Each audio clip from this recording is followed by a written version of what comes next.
اور لوگ ان کے جسم پر چڑھ گئے اور ان کا سر بھی جسم سے الگ کیا گیا۔ حر بن یزید کو وہاں پر شہادت ہوئی۔ عالی مقام امام حسین رضی اللہ تعالیٰ عنہ کے خاندان میں سے کوئی بھی بچے کو ان کے ساتھیوں نے پہلے میدان میں اترنے نہیں دیا جب تک امام عالی مقام کے وفادار ساتھ میں تھے۔ حضرت حبیب بن مظاہر، مسلم بن اوسجہ اسدی اور زہیر بن قین البجلی، عبداللہ، یہ تمام وہ لوگ ہیں جو امام عالی مقام کے ساتھ تھے، خاندان والے نہیں تھے، لیکن انہوں نے خاندان کے کسی فرد کو جانے نہیں دیا، پہلے خود اترے۔ حبیب ابن مظاہر آئے، زہیر بن قین آئے، یہ سب لڑتے رہے، عبداللہ آئے، یہ سب لڑتے لڑتے جام شہادت نوش کر گئے۔ ان کے جسموں کو یزیدیوں نے پامال کیا، بکھیر دیا۔ اب امام عالی مقام کے گھر والوں کی باری آئی، جب ساتھی سب شہید ہو گئے، خاندان ان کے سب لٹ گئے، امام عالی مقام کے گھر والوں کا اب مقام تھا یہ کربلا کا خونی منظر جو اہل بیت اطہار سے کڑا امتحان لے رہا ہے، ایک سخت ترین امتحان لے رہا ہے۔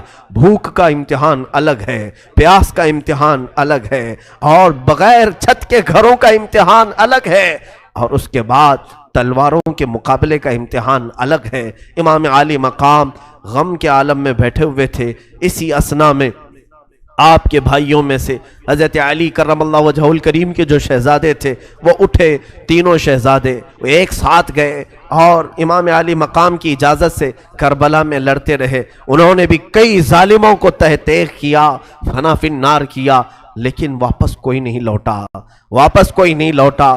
یہ امام علی مقام کے دونوں شہزادے اب باقی تھے، ان کے علاوہ آپ کے بھانجے اون و محمد تھے چھوٹی عمر کے، یہ بچے بھی شہادت کے ذوق سے اصرار کر رہے تھے، چچا جان، مامو جان، ہمیں جانے کی اجازت دیں۔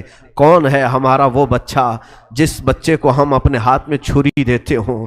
ہم تو ننھے بچوں سے چھری بھی چھین لیتے ہیں کہیں کاٹ نہ دے، لیکن امام علی مقام کے بھانجے جن کی عمر 11 سال کی ہو، 12 سال کی ہو، بڑی وزنی تلواریں اٹھائے یزیدی لشکر کی طرف آئے اور دیکھا اون و محمد کو لوگوں نے پکڑ لیا اور کہا بچے تم بھی لڑنے کے لیے آئے ہو؟ کہا ہاں، تاکہ تاریخ یاد رکھے کہ رسول کے گھر کا ہر بچہ دین پر قربان ہونے میں ذرا بھی پس و پیش نہیں کرتا۔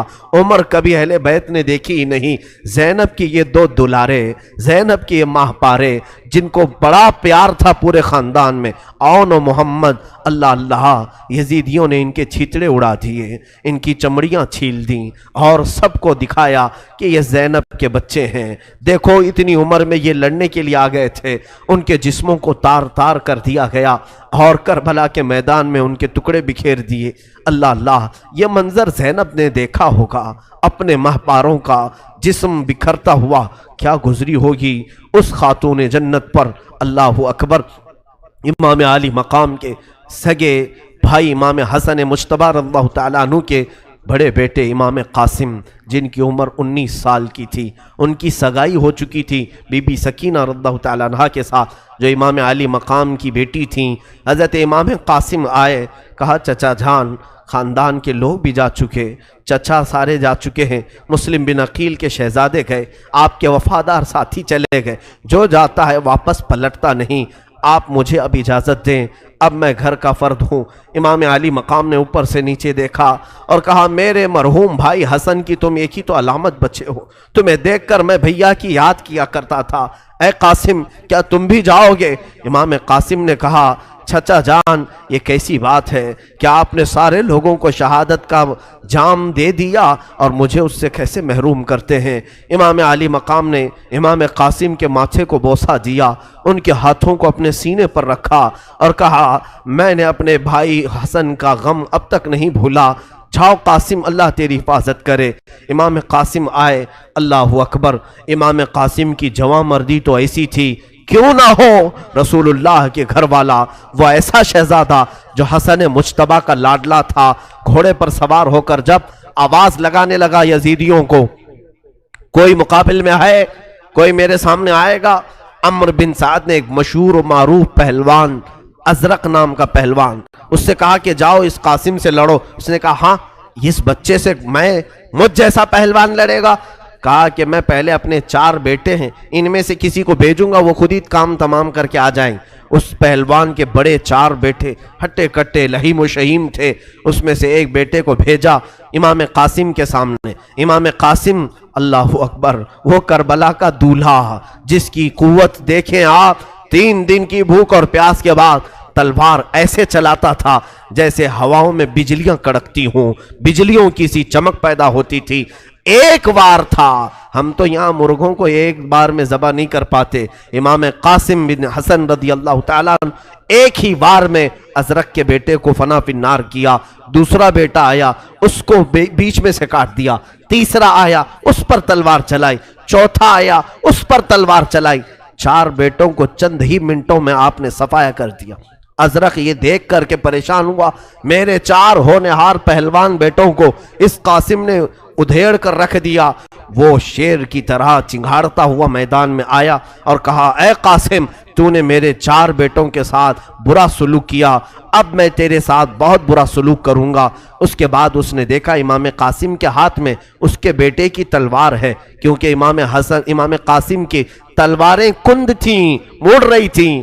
وہ جو ازرق پہلوان کے بیٹے کی تلوار تھی، قتل ہونے کے بعد آپ نے وہ اٹھا لیا تھا۔ اب ازرق نے پوچھا، یہ میرے بیٹے کی تلوار ہے، تیرے پاس کیسے آئی؟ کہا، تیرے بیٹے نے یادگار کے طور پر مجھے دیا ہے تاکہ اسی تلوار سے میں تیرا بھی خاتمہ کروں، تیری حیثیت میرے سامنے ایک مچھر سے زیادہ نہیں ہے۔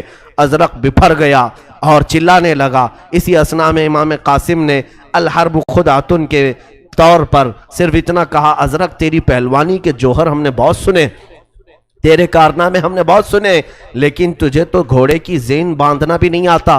تو جس گھوڑے پر بیٹھا ہے اس کی نکیل تو دیکھ، الٹی باندھا ہے۔ آپ نے اس کو توجہ مبذول کرانے کے لیے بولا، یہ کسی پہلوان کی توہین ہے۔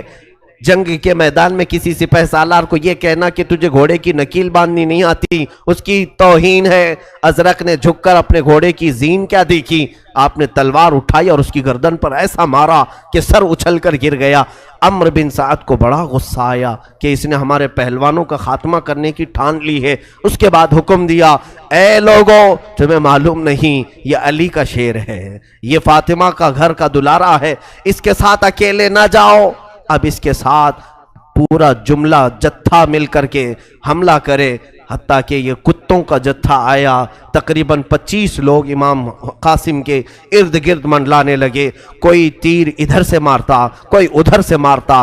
تلواروں سے ایک فاطمہ کا لاڈلا کتنوں کا مقابلہ کرے گا؟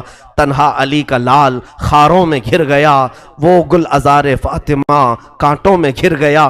اور اس کے بعد امام قاسم ابن حسن رضی اللہ تعالیٰ عنہ کو ان ظالموں نے اتنا زخم دیا کہ ان کے سر میں نیزے مارے، ان کے سینے پہ نیزے مارے، پیچھے پیٹھ پر نیزے مارے، جسم کا کوئی حصہ نہیں چھوڑا جہاں تیر نہ مارے ہوں۔ امام علی مقام امام قاسم رضی اللہ تعالیٰ عنہ کے ہاتھ سے تلواریں چھوٹ گئیں، اب دم جاتا رہا۔ گھوڑے پر ہی آپ نے اپنی گردن لڑکا دی، اور اتنی ہے روایت کہ سارے شہزادے گر کر انتقال کر گئے، لیکن امام قاسم بن حسن رضی اللہ تعالیٰ عنہ گھوڑے پر ہی رہے، یہاں تک کہ لوگوں نے ڈر کر کے آپ کے جسم کے ساتھ بڑی بدتمیزیاں کی۔ امام حسین ابن علی دوڑتے ہوئے آئے، کہا، اے ظالمو ہٹ جاؤ، میرا قاسم گھوڑے سے میرے بغیر نہیں اترے گا، وہ نہیں اترے گا۔ امام حسین آئے، امام قاسم کو گھوڑے سے اتار لیا، دیکھا تو نیچے سلانے کی تک جگہ نہیں تھی کہ تیر اتنے لگے ہوئے تھے، جسم کو اتنے تیر ہیں کہ سونے کے لیے جگہ بھی نہیں تھی۔ سر امام حسین نے اپنی گود میں لیا، امام قاسم مسکرائے اور پھر اپنی روح قبض انصری سے ان کی روح نکل گئی اور جان آفریں کے سپرد کیا۔ انا للہ و انا الیہ راجعون۔ امام قاسم کی موت کا غم، ان کی شہادت کا غم حسین ابن علی کو بے چین کر گیا۔ یہ اتنا بڑا لاشا اٹھا کر کے لاتے تھے۔ امام حسین کی عمر اس وقت 56 سال کی تھی۔ 56 سال کی عمر میں یہ شہزادوں کا بوجھ اٹھا کر لانا، اور خیمے کے پاس جگہ جگہ شہزادے جمع ہیں، علی کے بیٹوں کی لاشیں ہیں، اور امام حسن کے بیٹوں کی لاشیں، مسلم بن عقیل کے بیٹوں کی لاشیں، سب جمع ہیں۔